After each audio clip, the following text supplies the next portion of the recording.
Merci, merci de votre invitation. Si je l'ai acceptée, c'est parce que je me sens très solidaire des thèmes qui sont abordés ce soir. Et je crois qu'effectivement, notre démocratie se trouve fragilisée en ce moment. Nous pouvons avoir le sentiment que partout, le régime des élections s'étend dans le monde. Mais en même temps, les démocraties me semblent particulièrement menacées dans leur contenu. Et si nous sommes ici ce soir, c'est que nous sommes inquiets et même que nous sommes, à certains égards, indignés. Mais je pense que ce qui est en cause, ce n'est pas simplement de manifester son indignation, ce n'est pas simplement de manifester son inquiétude, mais il faut aussi la nourrir, il faut l'approfondir, il faut lui donner des fondements solides. Car à travers cette bataille sur les lanceurs d'alerte, par exemple, ce sont des conceptions de la démocratie qui s'opposent. Et je voudrais, en quelques mots, vous inviter ou réfléchir avec vous autour de 3 thèmes. Ce qu'est le journalisme, ce qu'est une conception étendue de la démocratie et ce qu'est aussi une conception positive de la transparence. Le journalisme, tout d'abord. Je crois qu'il y a une erreur fondamentale quand on parle du journalisme.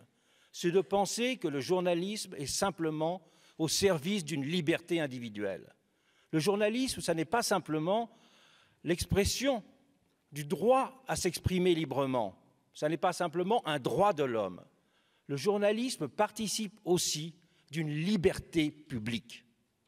Il y a eu autour de ces 2 thèmes du journalisme, de ces 2 conceptions du journalisme, une opposition historique qui était très longue, au XVIIIe siècle par exemple.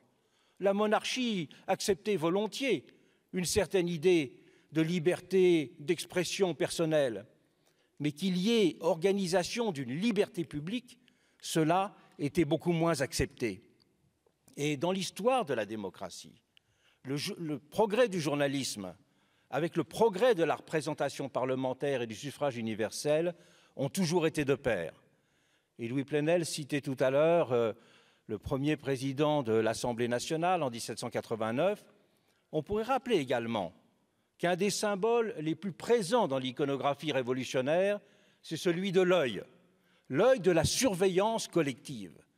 Et cet œil de la surveillance collective, il n'est évidemment pas simplement celui des assemblées élues qui devaient contrôler le pouvoir, mais il était celui des citoyens individuels, celui des citoyens dans leur club, et celui de cette expression qui était celle des journaux. Et de nombreux journalistes disaient à des députés, mais moi aussi je représente la société d'une autre façon.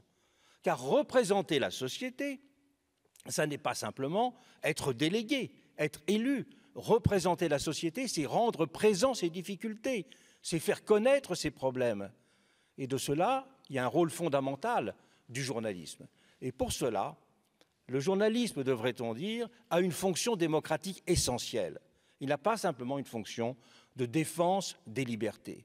Défendre le journalisme quand il est attaqué, ce n'est pas défendre une profession, c'est d'abord défendre une fonction démocratique. Fonction démocratique qui implique d'avoir une représentation sans cesse élargie, sans cesse enrichie, sans cesse diversifiée. Car la démocratie n'est pas simplement l'autorisation, un permis de gouverner. La démocratie, c'est le régime de la délibération publique. Il n'y a pas de délibération publique sans information, il n'y a pas de délibération publique sans circulation des idées, il n'y a pas de délibération publique sans davantage de connaissances. La démocratie, pour cela, est aussi un régime du débat informé, un régime de la connaissance. Et bien sûr, il n'y a pas que les journaux qui participent à cette connaissance. Le monde de l'écrit, celui de la vie universitaire, y participe également. Mais je crois que le journalisme a à cet égard une fonction tout à fait essentielle. On peut dire, pour simplifier, dans la démocratie d'aujourd'hui, qu'il y a un grand débat pour savoir si la démocratie, elle est simplement fondée sur autoriser des personnes à gouverner, ou si elle est fondée sur la possibilité, de manière non pas périodique, comme le sont des élections, par construction, mais permanente, justement, d'exercer ce pouvoir de surveillance, ce pouvoir de mise à l'épreuve, ce pouvoir de contrôle. J'ai appelé ça la contre-démocratie. Mais ce qui est en jeu, c'est bien justement la notion même du citoyen. Pendant la Révolution, on parlait de citoyen actif. Le citoyen actif, ce n'est pas simplement celui qui se rend aux urnes, c'est celui qui est concerné par ce qui se passe. Et pour que vivent les citoyens actifs, il faut que vivent également les instruments qui rendent cette activité possible. Si la démocratie est un régime qui fonctionne, parce que l'élection a cette supériorité sur toute autre forme, c'est que l'élection a une dimension arithmétique qui est indiscutable. On peut discuter à l'infini pour savoir où est le bien, où est le mal, où est l'intérêt général, mais savoir que 51 est supérieur à 49, là, tout le monde peut se mettre d'accord, parce que toutes les raisons, toutes les motivations, tous les arguments se résument en quelque sorte à cette dimension arithmétique qui est simpliste mais fondamentale. Pour cela, on l'a souvent dit au XIXe siècle et encore au XXe siècle, la démocratie électorale est le pouvoir du dernier mot, car elle met fin, pour un moment, aux discussions. Mais le permis de gouverner qu'elle accorde, on pourrait dire pour plagier un petit peu notre permis de la circulation en France, c'est un permis à points. C'est un permis qui est toujours soumis à un certain nombre de règles. C'est un permis aussi qui est toujours soumis à la vigilance des citoyens. Tous les citoyens ne peuvent pas être gouvernants, mais tous les citoyens peuvent être vigilants. Tous les citoyens peuvent être impliqués. Tous les citoyens peuvent être curieux. Tous les citoyens peuvent vouloir regarder la façon dont sont prises des décisions. S'il n'y a pas ce rôle du citoyen actif, eh bien, on va donner une définition de la démocratie qui va être celle de Poutine. Poutine dit « puisque j'ai été élu, j'ai tous les droits ». Il s'adresse à des journalistes en disant « mais vous ne représentez que quelques intérêts particuliers. Vous êtes l'expression d'une minorité. Moi, j'ai le peuple derrière moi ». Poutine n'est pas suffisamment historien pour savoir qu'en formulant ces assertions, il ne fait que reprendre ce qui était le raisonnement de Napoléon III. Napoléon III entendait museler la presse en disant « je ne muselle pas la presse, je muselle des petits intérêts particuliers qui s'opposent à l'intérêt général qui est représenté par moi, qui a été plébiscité par le peuple français ». Eh bien non, la démocratie n'est pas simplement un régime de la légitimité électorale, la démocratie est un régime de la vigilance citoyenne.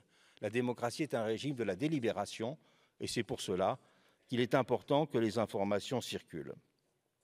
Je veux dire aussi quelques mots sur la question de la transparence, car il y a souvent autour de cette question de la transparence beaucoup d'idées incertaines ou fausses qui circulent.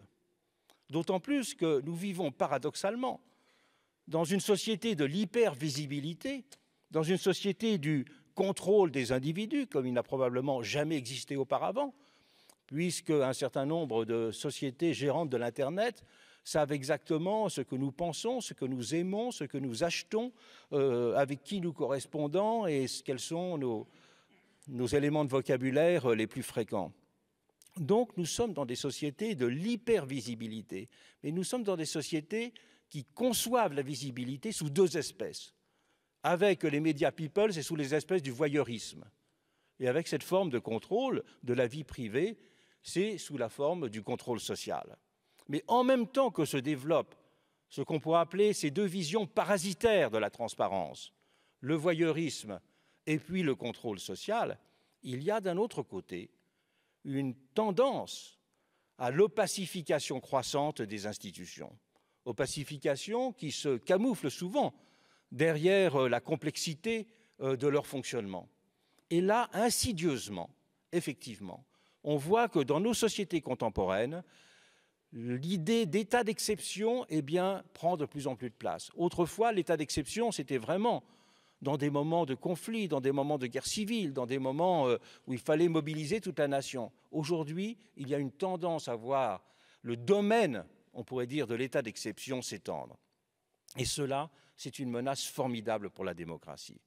Et s'il n'y a pas ces formes de réaction qu'on voit à travers un certain nombre d'actions individuelles qui ont été mentionnées tout à l'heure, eh bien je crois qu'il y a un danger très fort à ce que nos sociétés deviennent des sociétés dans lesquelles le pouvoir invisible tend à devenir la règle.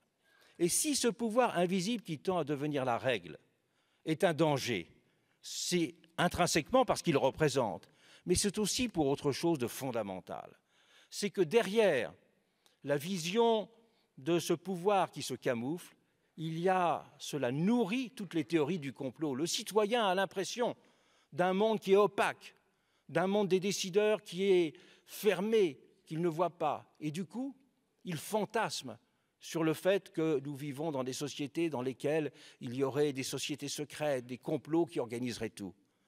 Derrière la fermeture de l'État, il n'y a donc pas simplement, je dirais, un obstacle à la démocratie, il y a aussi cette nourriture terrible de ces visions du complot qui sont la façon, peut-être discutable, mais la façon par laquelle beaucoup de citoyens réagissent à l'opacité des pouvoirs.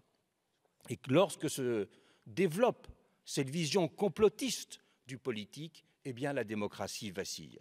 Et c'est pour cela, me semble-t-il, qu'il faut véritablement aujourd'hui tenir bon sur ces différents points-là, mais tenir bon en donnant les raisons, donnant pas l'impression que c'est simplement par foucade ou par soutien avec un certain nombre de journalistes sympathiques. C'est parce qu'il en va de la démocratie.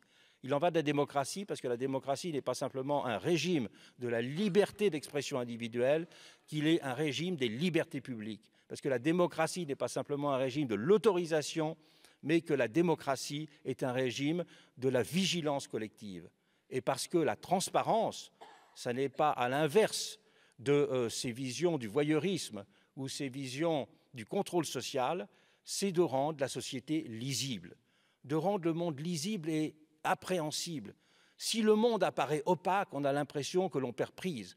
Et c'est à ce moment-là que les extrêmes, et notamment l'extrême droite, se développent et prospèrent.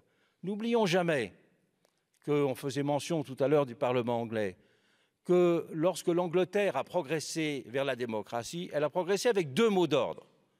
Elle a progressé avec le mot d'ordre du suffrage universel, qui a été développé à peu près à la même période qu'en France, mais également avec ce thème « Open the books », ouvrez les livres, rendez le monde de l'administration, rendez le pouvoir lisible, car être responsable, c'est cela, c'est que l'on puisse voir vos actes en pleine lumière. Et de cette façon-là, il me semble que le combat commencé aujourd'hui n'est pas simplement un combat qui a trait à 2 ou 3 opérations. Derrière cela, il faut voir qu'il y a un enjeu beaucoup plus large et beaucoup plus grand pour les démocraties contemporaines. Je vous remercie.